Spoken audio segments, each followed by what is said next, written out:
Hi friends, welcome to my channel.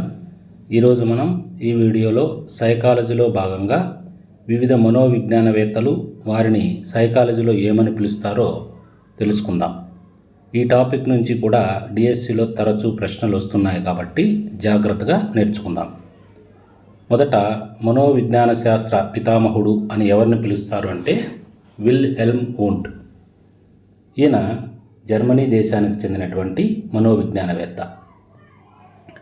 ఎందుకు ఈయనను మనోవిజ్ఞాన శాస్త్ర పితామహుడు అని పిలుస్తారంటే, పూర్వం సైకాలజీ అనేది తత్వశాస్త్రంలో భాగంగా ఉండేది. కానీ 1879లో జర్మనీలోని లీప్జిగ్ నగరంలో విల్హెల్మ్ వూంట్ అనేటువంటి ఈ శాస్త్రవేత్త మొట్టమొదట ప్రయోగశాలను ప్రారంభించి అంతఃపరిశీలన పద్ధతి ద్వారా చేతనాన్ని అధ్యయనం చేయడానికి ప్రయత్నం చేశారు. విల్హెల్మ్ వూంట్ చేసినటువంటి ఈ ప్రయోగాల వలన మనోవిజ్ఞాన శాస్త్రాన్ని తత్వశాస్త్రం నుంచి వేరు చేసి ప్రత్యేక శాస్త్రంగా గుర్తించడం జరుగుతోంది. అందుకనే విల్హెల్మ్ వూంట్ని ప్రయోగ మనోవిజ్ఞాన శాస్త్ర పితామహుడు అని కూడా పిలుస్తారు. నెక్స్ట్ అమెరికన్ మనోవిజ్ఞాన శాస్త్ర పితామహుడు అని ఎవరిని పిలుస్తారంటే విలియం జేమ్స్ని పిలుస్తారు. విలియం జేమ్స్, విల్హెల్మ్ వూంట్ ఇద్దరూ కలిసి మనోవిజ్ఞానం మనస్సులోని చేతనత్వాన్ని అధ్యయనం చేసే శాస్త్రంగా నిర్వచించారు. నెక్స్ట్ శిశు మనోవిజ్ఞాన పిత అని ఎవరిని పిలుస్తారు అంటే అమెరికాకు చెందినటువంటి స్టాన్లీ హాల్ను పిలుస్తారు. స్టాన్లీ హాల్ తొలి పిల్లల అభిరుచి మాపనిని కూడా తయారు చేశారు. నెక్స్ట్ విద్యా మనోవిజ్ఞాన శాస్త్ర పితామహుడుగా ఎవరిని పిలుస్తారు అంటే జాన్ ఫ్రెడరిక్ హెర్బర్ట్ని పిలుస్తారు. ఈయన జర్మనీ దేశానికి చెందినటువంటి వ్యక్తి. నెక్స్ట్ వికాస మనోవిజ్ఞాన శాస్త్ర పితామహుడు అని ఎవరిని పిలుస్తారంటే స్విట్జర్లాండ్కు చెందినటువంటి జీన్ పియాజేను పిలుస్తారు. జీన్ పియాజే పిల్లల సంజ్ఞానాత్మక వికాసాన్ని గురించి విస్తృతంగా పరిశోధనలు చేసి సంజ్ఞానాత్మక వికాసంలోని వివిధ దశలను ప్రతిపాదించారు. దీన్నే కాగ్నిటివ్ డెవలప్మెంట్ థియరీ అని కూడా అంటాము. అందువలన జీన్ పియాజేని వికాస మనోవిజ్ఞాన శాస్త్ర పితామహుడు అని పిలుస్తారు. నెక్స్ట్ సాంఘిక మనోవిజ్ఞాన శాస్త్ర పితామహుడు అని ఎవరికి పేరు అంటే కర్ట్ లెవిన్. ఈయన జర్మనీ దేశానికి చెందినటువంటి శాస్త్రవేత్త. నెక్స్ట్ మూర్తిమత్వ మనోవిజ్ఞాన శాస్త్ర పితామహుడు అని ఎవరిని పిలుస్తారు అంటే గోర్డాన్ ఆల్పోర్ట్ను పిలుస్తారు. నెక్స్ట్ అనుప్రయుక్త మనోవిజ్ఞాన శాస్త్ర పితామహుడు అని ఎవరికి పేరు అంటే హ్యూగో మన్స్టర్ బర్గ్ అనేటువంటి జర్మనీ దేశానికి చెందిన మనోవైజ్ఞానికవేత్తను అనుప్రయుక్త మనోవిజ్ఞాన శాస్త్ర పిత అని అంటారు. నెక్స్ట్ జంతు మనోవిజ్ఞాన శాస్త్ర పితామహుడు అని ఎవరికి పేరు అంటే ఈఎల్ థార్న్డైక్కి జంతు మనోవిజ్ఞాన శాస్త్ర పితామహుడు అని పేరు. ఈయన అమెరికా దేశానికి చెందినటువంటి మనోవైజ్ఞానికవేత్త. నెక్స్ట్ మనోవిజ్ఞాన శాస్త్రం మూల పురుషుల గురించి తెలుసుకుందాం. సంరచనాత్మకవాద మూల పురుషుడుగా ఎవరిని చెప్తామంటే విల్హెల్మ్ వూంట్ను చెప్తాం. నెక్స్ట్ కార్యకారకవాద మూల పురుషుడుగా విలియం జేమ్స్ను చెప్తాం. మనోవిశ్లేషణవాద మూల పురుషుడు సిగ్మండ్ ఫ్రాయిడ్. గెస్టాల్ట్ వాద మూల పురుషుడు మార్క్స్ వెర్దీమర్. అలాగే ప్రవర్తనవాద మూల పురుషుడని జేబీ వాట్సన్కు పేరు. నెక్స్ట్ ప్రయోజనతావాద మూలపురుషుడుగా మెక్డోగల్ను చెప్తాం. ప్రజ్ఞామాపన ఉద్యమ మూలపురుషుడు ఆల్ఫ్రెడ్ బినే. సహజ సామర్థ్యాల అధ్యయన మూలపురుషుడు సిఎల్ హల్. ఈయన అమెరికా దేశానికి చెందిన మనోవైజ్ఞానికవేత్త. నెక్స్ట్ మానసిక ఆరోగ్య ఉద్యమ మూలపురుషుడు క్లిఫర్డ్ బీర్స్. ఈయన అమెరికా మనోవైజ్ఞానికవేత్త. వీటిపైన కూడా ప్రశ్నలు వస్తుంటాయి కాబట్టి వీటిని మనము బాగా గుర్తుంచుకోవాలి. వికాస సిద్ధాంతాలు ప్రతిపాదకుల గురించి తెలుసుకుందాం. సంజ్ఞానాత్మక వికాస సిద్ధాంతాన్ని ప్రతిపాదించింది జీన్ పియాజే. నైతిక వికాస సిద్ధాంతాన్ని ప్రతిపాదించింది లారెన్స్ కోల్బర్గ్.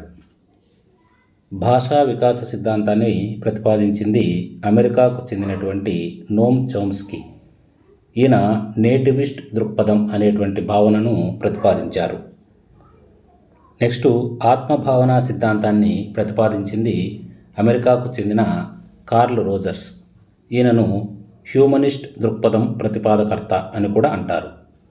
నెక్స్ట్ మానవ వికాస దశలను విభజించినటువంటి మనోవైజ్ఞానికవేత్త అమెరికాకు చెందిన ఎలిజబెత్ హెర్లాక్. నెక్స్ట్ వికాస కృత్యాలపైన పరిశోధనలు చేసినటువంటి మనోవైజ్ఞానికవేత్త రాబర్ట్ జే హావిగ్ హారెస్ట్. నెక్స్ట్ సాంఘిక వికాస సిద్ధాంతాన్ని ప్రతిపాదించిన వ్యక్తి ఎరిక్ ఎరిక్సన్.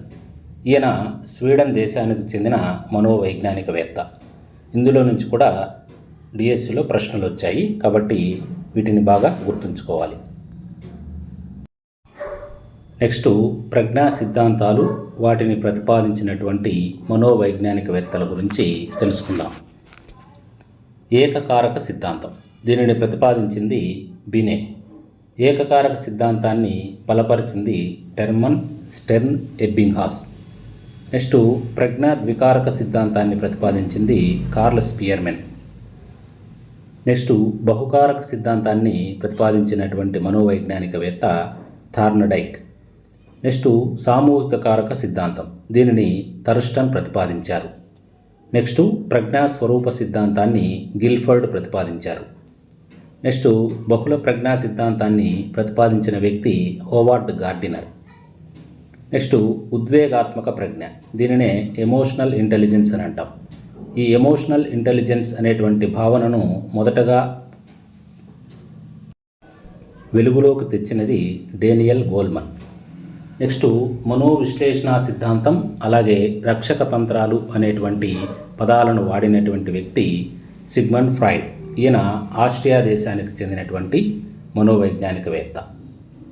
అలాగే లైంగిక వికాస దశల గురించి కూడా సిగ్మండ్ ఫ్రాయిడ్ గారు తెలియజేశారు. నెక్స్ట్ లెర్నింగ్ థియరీస్, అభ్యసన సిద్ధాంతాలపైన కూడా ప్రశ్నలు అడుగుతున్నారు. వాటిని గురించి ఇప్పుడు తెలుసుకుందాం. Ivan Pavlov, BF Skinner, EL Thorndike, వీరి ముగ్గురిని ప్రవర్తనావాదులు అని అంటాం. వీరు ప్రతిపాదించినటువంటి సిద్ధాంతాలను ప్రవర్తనావాద సిద్ధాంతాలు అని అంటాం. ఇవాన్ పావ్లోవ్ శాస్త్రీయ నిబంధన సిద్ధాంతాన్ని ప్రతిపాదించారు. ఈ సిద్ధాంత ప్రతిపాదన కోసం ఈయన ఎంచుకున్నటువంటి జంతువు కుక్క. నెక్స్ట్ కార్యసాధక నిబంధనం, ఈ సిద్ధాంతాన్ని ప్రతిపాదించింది బిఎఫ్ స్కిన్నర్. దీనికి గాను ఇతను ఎంచుకున్నటువంటి జంతువు పావురం. నెక్స్ట్ ఈఎల్ థార్న్డైక్ పిల్లిపైన ప్రయోగాలు చేసి యత్నదోష అభ్యసన సిద్ధాంతాన్ని ప్రతిపాదించారు. నెక్స్ట్ సమగ్రాకృతివాద సిద్ధాంతాలు, ఇందులో 2 సిద్ధాంతాలు ఉన్నాయి. అవి ఒకటి కొహిలర్ చింపాంజీలపైన పరిశోధన చేసి ప్రతిపాదించినటువంటి అంతర్దృష్టి అభ్యసన సిద్ధాంతం. అలాగే కర్ట్ కోఫ్కా, ఈయన కూడా ఒక గెస్టాల్ట్ వాది. ఈయన ప్రతిపాదించినటువంటి భావన ప్రత్యక్ష అభ్యసనం. నెక్స్ట్ నిర్మితివాద సిద్ధాంతాలు. ఈ నిర్మితివాద సిద్ధాంతాలు 2 ఉన్నాయి. అవి ఒకటి సాంఘిక సాంస్కృతిక అభ్యసన సిద్ధాంతం, దీన్ని వైగాట్స్కి ప్రతిపాదించారు. నెక్స్ట్ సంజ్ఞానాత్మక వికాస సిద్ధాంతం, దీనిని ప్రతిపాదించింది జీన్ పియాజే. నెక్స్ట్ పరిశీలనాత్మక వాదం. ఈ పరిశీలనాత్మక వాదానికి చెందినటువంటి అభ్యసన సిద్ధాంతం సాంఘిక అభ్యసన సిద్ధాంతం. దీనిని ప్రతిపాదించినటువంటి మనోవైజ్ఞానికవేత్త కెనడాకు చెందినటువంటి ఆల్బర్ట్ బండూరా. వీటిపైన కూడా డిఎస్సిలో తరచూ ప్రశ్నలు వస్తున్నాయి, జాగ్రత్తగా నేర్చుకోవాలి. నెక్స్ట్ అభ్యసన బదలాయింపు సిద్ధాంతాలు, వాటిని ప్రతిపాదించిన వ్యక్తులపైన కూడా ప్రశ్నలు వస్తున్నాయి. వాటిని గురించి ఇప్పుడు చూద్దాం. మొదటిది విద్యుత్ క్రమశిక్షణ సిద్ధాంతం, దీనిని అతి పురాతన సిద్ధాంతమని అంటారు. నెక్స్ట్ సమరూప మూలకాల సిద్ధాంతం, ఈ సిద్ధాంతాన్ని ప్రతిపాదించింది ఈఎల్ థార్న్డైక్. నెక్స్ట్ సామాన్యీకరణ సిద్ధాంతం, దీనిని చార్లెస్ జెడ్ ప్రతిపాదించారు. నెక్స్ట్ ఆదర్శాల సిద్ధాంతం, దీన్ని ప్రతిపాదించింది డబ్ల్యూసి బాగ్లే. నెక్స్ట్ ట్రాన్స్పోజిషన్ సిద్ధాంతం, దీన్నే సమగ్రాకృతి సిద్ధాంతం అని కూడా అంటాం. ఈ సిద్ధాంతాన్ని ప్రతిపాదించింది గెస్టాల్ట్ వాదులు. వీరు జర్మనీ దేశానికి చెందినటువంటి మనోవైజ్ఞానికవేత్తలు. నెక్స్ట్ మంత్రణం రకాలు, ప్రతిపాదకులపైన కూడా ప్రశ్నలు వస్తున్నాయి. మంత్రణం అనేది 3 రకాలు. ఒకటి నిర్దేశిక మంత్రణం, 2 అనిర్దేశక మంత్రణం, 3 మిశ్రమ లేదా శ్రేష్ఠ గ్రహణ మంత్రణం.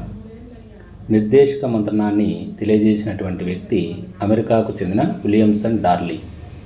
అనిర్దేశక మంత్రణాన్ని తెలిపింది కార్ల్ రోజర్స్. ఈయన కూడా అమెరికా దేశానికి చెందిన మనోవైజ్ఞానికవేత్త. నెక్స్ట్ మిశ్రమ లేదా శ్రేష్ఠ గ్రహణ మంత్రణాన్ని తెలియజేసింది ఎఫ్సి థార్న్. నెక్స్ట్ వైఖరి మాపనుల గురించి తెలుసుకుందాం. తుల్య ప్రత్యక్ష విరామాల వైఖరి మాపనిని రూపొందించినటువంటి వ్యక్తి అమెరికాకు చెందిన థర్స్టన్. సంచిత వైఖరి మాపనిని రూపొందించింది అమెరికాకు చెందినటువంటి గట్మన్. సంకలన నిర్ధారణ వైఖరి మాపనిని రూపొందించింది లైకర్ట్.